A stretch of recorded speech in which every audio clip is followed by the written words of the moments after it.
ሰበር ዜና ኢትዮጵያና እስራኤል በሚስጥር ያደረጉት ያልተጠበቀ ስምምነት ይፋ ሆነ።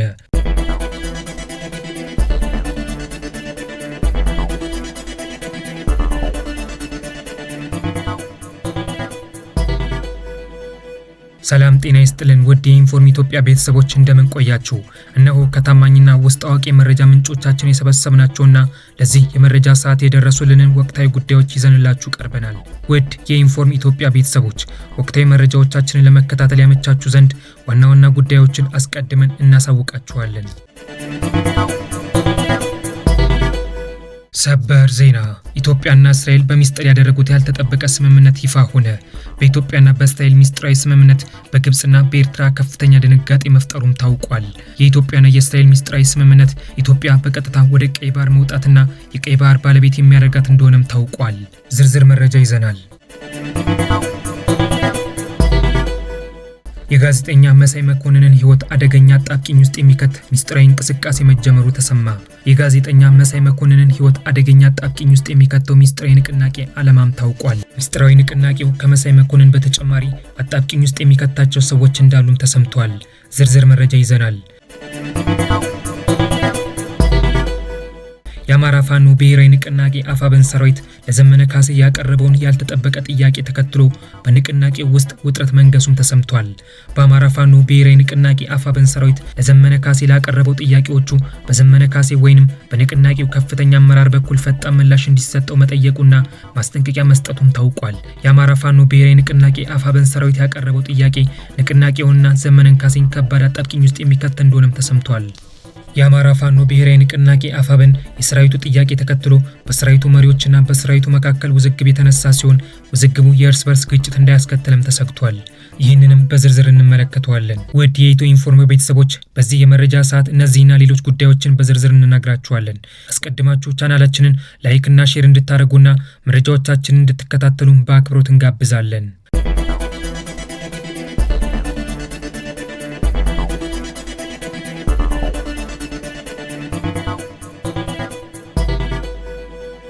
ዘመነ ካሴ ከባድ አጣብቂኝ ውስጥ መግባቱ ተሰማ። ዘመነ ካሴ ከባድ አጣብቂኝ ውስጥ የገባው የአማራ ፋኖ ብሔራዊ ንቅናቄ አፋብኃኝ ሰራዊት ለዘመነ ያልተጠበቀ ጥያቄ ማቅረቡን ተከትሎ እንደሆነም ታውቋል። በአማራ ክልል የሚታየው የግጭት አዙሪት መፍትሄ ባጣበትና የፋኖን ትግል ትተው የሚወጡ ታጣቂዎች ቁጥር እየተበራከተ ባለበት በዚህ ሰዓት ዘመነ ካሴን ከባድ አጣብቂኝ ውስጥ የሚከት ሁኔታ መፈጠሩ ተሰምቷል። ዘመነ ካሴ ከባድ አጣብቂኝ ውስጥ የሚከተው ሁኔታ ደግሞ የተፈጠረው የሚመራው የአማራ ፋኖ ብሔራዊ ንቅናቄ አፋብኃኝ ሰራዊት ያልተጠበቀ ጥያቄ ማቅረቡን ተከትሎ እንደሆነም ታውቋል። የአፋብኃኝ ሰራዊት ለዘመነ ካሴ ያቀረበውን ያልተጠበቀ ጥያቄ ተከትሎ በንቅናቄው ውስጥ ውጥረት መንገሱ የተሰማ ሲሆን ሰራዊቱ ለዘመነ ካሴ ላቀረበው ጥያቄ በራሱ በዘመነ ካሴ ወይንም በንቅናቄው ከፍተኛ አመራር በኩል ፈጣን ምላሽ እንዲሰጠው መጠየቁና ማስጠንቀቂያ መስጠቱም ታውቋል። ሰራዊቱ ያቀረበው ጥያቄ ንቅናቄውና ዘመነ ካሴን ከባድ አጣብቂኝ ውስጥ የሚከት ሲሆን የሰራዊቱን ጥያቄ ተከትሎ በሰራዊቱ መሪዎችና በሰራዊቱ መካከል ውዝግብ መነሳቱ ውዝግቡ የእርስ በርስ ግጭት እንዳያስከትል መሰጋቱም ተነግሯል። በአማራ ክልል በሚካሄደው በትጥቅ የተደገፈ የአመፅ እንቅስቃሴ ተስፋ ቆርጠው ለመንግስት እጃቸውን የሚሰጡ የአማራ ፋኖ ብሔራዊ ንቅናቄ አባላት መበራከትን ተከትሎ የአማራ ፋኖ ብሔራዊ ንቅናቄ ላለፉት 3 ዓመታት በክልሉ የተካሄደውን የፋኖ ትግል እንቅስቃሴንና የንቅናቄውን ወቅታዊ ቁመና መገምገም መጀመሩን ተሰማ። ባለፈው ሳምንት በተጀመረው የንቅናቄ ግምገማ መድረክ ላይ ከተወሰኑ የንቅናቄው ታጣቂዎች ወቅታዊ ቁመናችንንና ወቅታዊ የትግል እንቅስቃሴያችንን ከመገምገማችን በፊት የንቅናቄያችን መሪ የሆነው አርበኛ ዘመነ ካሴ የት እንዳለ ማወቅ እንፈልጋለን በሚል ያነሱት ጥያቄ ከፍተኛ ውዝግብ መፍጠሩ ተሰምቷል። ታጣቂዎቹ ላነሱት ጥያቄ የአማራ ፋኖ ብሔራዊ ንቅናቄ ወታደራዊ አመራሮች ይህ ጥያቄ የብልጽግና አባላት እንጂ የአፋብኃኝ አባላት ጥያቄ አይደለም፣ የአፋብኃኝ አባላት ዘመነ የት ነው ብለው ሊጠይቁ አይችሉም ብለው ጠያቂዎቹን በተደጋጋሚ ከወቀሱና ካስፈራሩ በኋላ ለማንኛውም አርበኛ ዘመነ በስራ ላይ ነው የሚል አጭር ምላሽ መስጠታቸውን ተከትሎ በመድረኩ ላይ ከፍተኛ ውዝግብ መፈጠሩም ተሰምቷል። በዚህ መንፈስ በተጀመረው የአማራ ፋኖ ንቅናቄ የግምገማ መድረክ ላይ የንቅናቄው ሰራዊት የፋኖ የትግል እንቅስቃሴ በሻዕቢያ በግብጽና በህወሓት ተጠልፏል፣ የፋኖ የትግል እንቅስቃሴ አሁን ላይ አስፈላጊ አይደለም፣ የፋኖ የትግል እንቅስቃሴ አዋጭ አይደለም የሚሉትን ጨምሮ በርካታ ያልተጠበቁ ጥያቄዎች መነሳታቸውም ታውቋል። በአማራ ፋኖ ብሔራዊ ንቅናቄ የሰሜን አማራ ቀጠና የበላይ ዘለቀ እዝ በሚል ስያሜ በጎንደር አካባቢ የሚንቀሳቀሱ የአማራ ፋኖ ብሔራዊ ንቅናቄ አባላት ደግሞ ከፋኖ የትግል እንቅስቃሴ አዋጭነትና አስፈላጊነት በተመለከተ ካቀረቡት ጥያቄ በተጨማሪ በአመራሩ አቋምና ጽናት እንዲሁም የአመራር ብቃት ላይ ብርቱ ጥያቄ ማንሳታቸው ተነግሯል። በጎንደር የሚንቀሳቀሱ የንቅናቄው አባላት በዘመነ ካሴ ወይንም በንቅናቄው ከፍተኛ አመራር በኩል ምላሽ እንዲሰጥ ብለው ያቀረቧቸው ጥያቄዎች በንቅናቄው ውስጥ ውጥረት መፍጠሩ ተሰምቷል። በጎንደር የሚንቀሳቀሱ የንቅናቄው አባላት በቀጥታ በዘመነ ካሴ እንዲመለስ ብለው በዋናነት 3 ጥያቄዎችን ያቀረቡ ሲሆን የመጀመሪያው ጥያቄ ዘመነ ካሴ በወልቃይትና በኮሎኔል ደመቀ ዘውዱ ስለሚመራው የተከዜ ዘብ ላይ የያዘውን አቋም በግልጽ ይንገረን የሚል ሲሆን በሁለተኛ ደረጃ ለዘመነ ካሴ በቀጥታ የቀረበው ጥያቄ ደግሞ ዘመነ ህወሓትን ጨምሮ ከውጭ ኃይሎች ጋር መስራትን በተመለከተ ያለውን ግልጽ አቋም ይግለጽ የሚል እንደሆነም ተሰምቷል።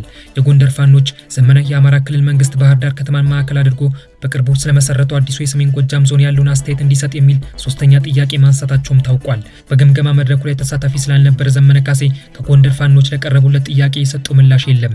ነገር ግን የግምገማ መድረኩን በመሩት የንቅናቄው ከፍተኛ ወታደራዊ አመራሮች በኩል እነዚህ ጥያቄዎች ሰራዊቱን ለመከፋፈል ሆን ተብሎ የቀረቡ ጥያቄዎች ናቸው የሚል ምላሽ መስጠቱን ተከትሎ በሰራዊቱ ወታደራዊ መሪዎችና በጎንደር ፋኖች መካከል ፍጥጫ መፈጠሩም ተሰምቷል።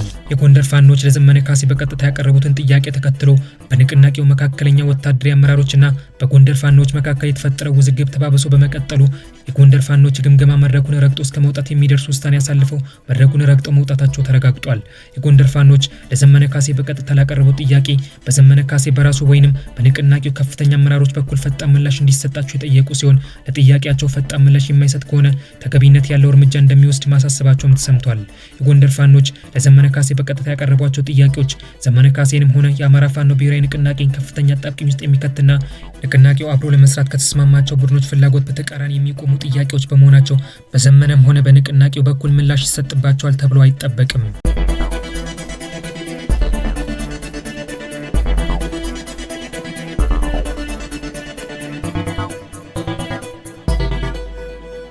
የጋዜጠኛ መሳይ መኮንንን ህይወት አደገኛ አጣብቂኝ ውስጥ የሚከት ሚስጥራዊ እንቅስቃሴ መጀመሩ ተሰማ።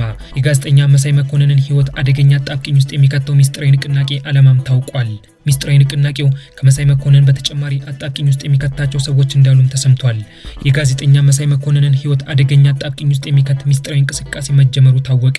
የአንከር ሚዲያ መስራች የሆነው የጋዜጠኛ መሳይ መኮንንን ህይወት አደገኛ አጣብቂኝ ውስጥ የሚከተው ሚስጥራዊ ንቅናቄ የጀመሩት በሰሜን አሜሪካና በአውሮፓ የሚገኙ ኢትዮጵያውያን እንደሆኑም ተሰምቷል። በጠቅላይ ሚኒስትር አብይ አህመድ አስተዳደር ላይ የሰላ ትችት በማቅረብ በሚታወቀው ጋዜጠኛ መሳይ መኮንን ላይ የተጀመረው ሚስጥራዊ እንቅስቃሴ ጋዜጠኛ መሳይ መኮንንን ወደ ኢትዮጵያ ዲፖርት እስከ ማስደረግ ሊደርስ እንደሚችልም ታውቋል። የጋዜጠኛ መሳይ መኮንንን ህይወት አደገኛ አጣብቂኝ ውስጥ የሚከተው እንቅስቃሴ የተጀመረው ከሳምንታት በፊት የአሜሪካ የሀገር ውስጥና የስደተኞች ጉዳይ ቢሮ ሰለሞን ቦጋሌ የተባለ ኢትዮጵያዊን በአሜሪካ ህግ በሶስተኛ ደረጃ የአሸባሪነት ዝርዝር ውስጥ ከሚገኘው ፋኖ ጋር ግንኙነት በመፍጠርና በመደገፍ እንዲሁም በትግራይ ጦርነት ላይ ተሳትፎ በንጹሃን ግድያ በመሳተፍ የሚል ክስ አቅርቦ ወደ ኢትዮጵያ ዲፖርት ካደረገው በኋላ እንደሆነም ታውቋል። በሰሜን አሜሪካና በአውሮፓ የሚገኙ በስም ያልተጠቀሱ የጠቅላይ ሚኒስትር አብይ አህመድ አስተዳደር ደጋፊ የሆኑ ኢትዮጵያውያን ጋዜጠኛ መሳይ መኮንንን ከአማራ ፋኖ ብሔራዊ ንቅናቄ ጋር ግንኙነት አለው፣ በኢትዮጵያ ውስጥ በሚካሄደው የአመፅ እንቅስቃሴ ውስጥ ቀጥተኛ ተሳትፎ እያደረገ ነው፣ በበርካታ ንጹሃን ግድያ ውስጥ ቀጥተኛ ተሳትፎ አለው የሚል ክስ አሜሪካ የሀገር ውስጥና የስደተኞች ጉዳይ ቢሮ ማቅረባቸውም ታውቋል።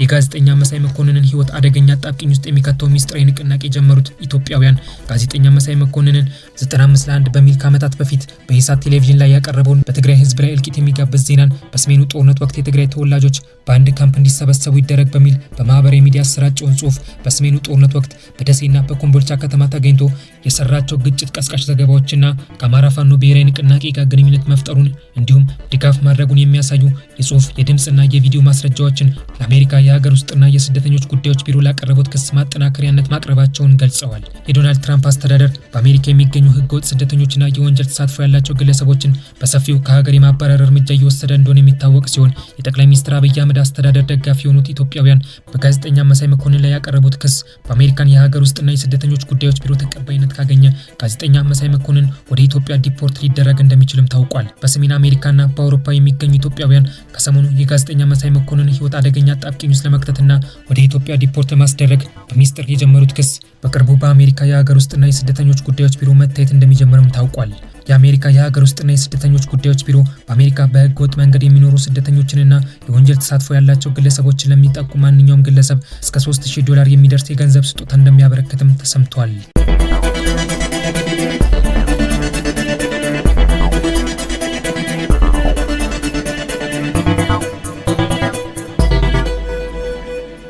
ኢትዮጵያና እስራኤል በሚስጥር ያደረጉት ያልተጠበቀ ስምምነት ይፋ ሆነ።